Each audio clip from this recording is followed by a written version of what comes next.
Son Excellence, Monsieur Ibrahim Traoré, président du Burkina Faso. Son Excellence, Monsieur Antonio Guterres, secrétaire général des Organisations des Nations Unies. Chers frères et sœurs d'Afrique francophone et vous tous citoyens du monde libre. Je vous adresse aujourd'hui non pas pour me plaindre, mais pour corriger un mensonge historique. Depuis des siècles, on vous raconte Haïti à l'envers. On vous parle d'échecs, de misère, de violence, mais jamais du courage, de la trahison, et ni du prix qu'on a payé pour être libre aujourd'hui. Haïti est le seul peuple au monde à s'être levé et à avoir regardé son maître droit dans les yeux pour lui dire « Je préfère mourir libre que de vivre esclave ». Et ce jour-là, le 1er janvier 1804, l'ordre du monde blanc a vacillé. Les puissances coloniales ont eu peur. Et alors, elles se sont liguées, non pour nous saluer, mais pour nous punir.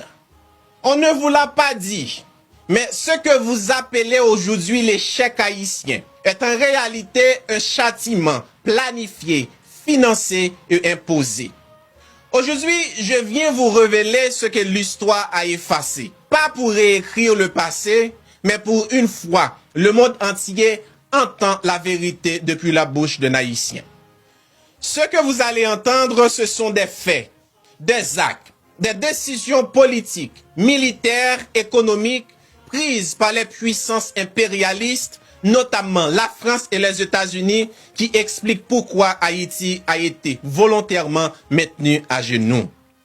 Chers peuples frères du monde libre, Thomas Sankara a dit, et je cite, « L'esclave qui n'est pas capable d'assumer sa révolte ne mérite pas qu'on s'apitoie sur son sort. » Cette phrase a pris tout son sens, non pas en 1981, quand il était encore capitaine, mais en 1803 à Saint-Domingue. Quand des hommes noirs, des esclaves venant d'Afrique, comme Jean-Jacques Dessalines, Capois-Lamort, Henri Christophe, ont pris les armes, les machettes, les pierres et ont osé répondre à la barbarie par la révolte. Le 18 novembre 1803, à Vertières, dans le nord d'Haïti, ils ont infligé une défaite humiliante et historique à l'armée française. L'armée la plus puissante, la plus équipée, la plus arrogante de l'époque. Ils ont combattu au corps à corps face à des canons, des baïonnettes, des fusils et ils ont gagné. Cette liberté n'a pas été négociée. Ils l'ont arrachée au prix de leur vie. Et le 1er janvier 1804, ils ont fait ce qu'aucun peuple noir n'avait fait avant eux. Déclarer une indépendance arrachée dans le sang contre un empire blanc. Mais ce que l'Afrique, le monde noir et le monde entier doivent savoir, c'est que le prix de cette liberté n'a jamais cessé d'être payé. La France a exigé une rançon. L'Europe a applaudi. C'était un avertissement au reste du monde et à l'Afrique en particulier. Restez esclaves ou vous soyez détruits comme Haïti. En 1825, 21 ans après notre indépendance, la France revient. Mais cette fois sans armes apparentes, avec un décret royal. Haïti devra verser 150 millions de francs or en échange de la reconnaissance de son indépendance. Un chiffre délirant équivalent au budget annuel de la France elle-même.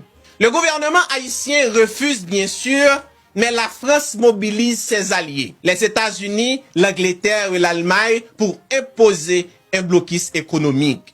Haïti, jeune nation, isolée, étranglée, aucun pays ne voulait commercer avec nous tant que nous ne payons pas la dette d'une indépendance gagnée au champ de bataille. Nous n'avions pas eu le choix.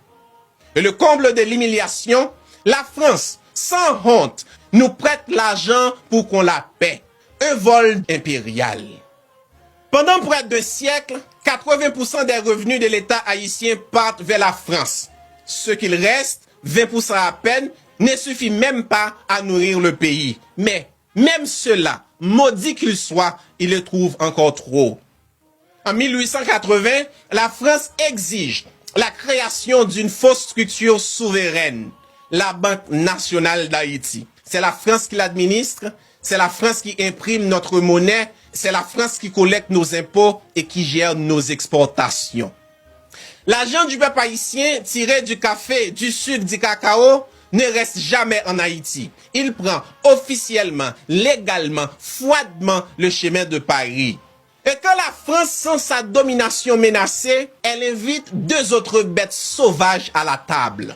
En 1910, elle fonde avec les États-Unis et l'Allemagne la BNRH, Banque nationale de la République d'Haïti. Non trompeur, le siège est à Paris et à New York et Haïti n'a aucun pouvoir réel. On nous prête 9 millions de dollars à travers ces banques, mais on nous demande d'en rembourser 12. L'argent circule entre les banques étrangères, le peuple haïtien ne voit rien, mais il doit payer avec intérêt, maudit qu'il soit.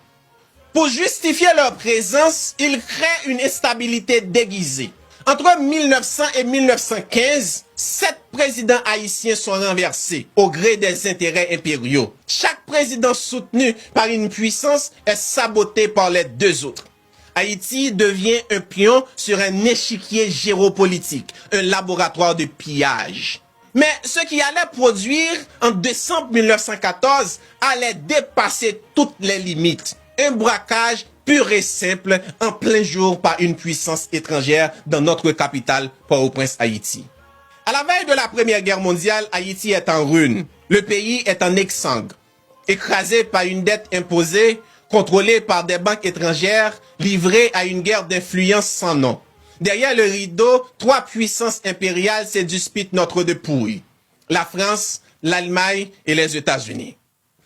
Alors, le 6 décembre 1914, à 13h précises, 4 navires de guerre américains accostent à Port-au-Prince. Des marines américains en uniforme, lourdement armés, pénètrent dans la Banque nationale de la République d'Haïti et ils en ressortent avec 17 caisses d'or. Chaque caisse contient 500 000 dollars d'or de l'époque, notre réserve nationale, et calmement prend la direction de New York, réserve fédérale américaine. Le gouvernement haïtien choqué, affaibli, proteste, mais personne ne l'écoute. Aucune nation ne condamne, aucune sanction internationale, aucune enquête. Ce jour-là, Haïti ne perd pas seulement son or, mais il perd aussi son dernier souffle de souveraineté. En réalité, notre économie n'a jamais été à nous, et ça, c'était pas de notre faute. Peu le savent, mais depuis 1804, Haïti n'a presque jamais contrôlé ses finances. De 1825 à 1947, notre monnaie, nos banques, nos dettes étaient aux mains d'étrangers. C'était qu'en 1947, sous la présidence de Dumassé estimé, que nous avons payé la dernière tranche de cette dette maudite. Sans aide, sans dons, sans assistance de la communauté internationale. Avec les menus de nos paysans qui ont offert ce qu'ils n'avaient pas pour réunir 5 millions de dollars et racheter la Banque nationale à la Citibank américaine. Ce jour-là, Haïti a respiré, mais le mal était déjà fait. Nous avons raté le 19e siècle et perdu le 20e siècle, 2 siècles de pillage, 2 siècles de chaos organisé, 2 siècles de retard infligés par des puissances qui n'avaient jamais accepté notre liberté.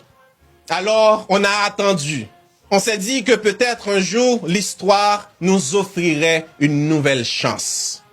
Et puis un jour, la terre a tremblé.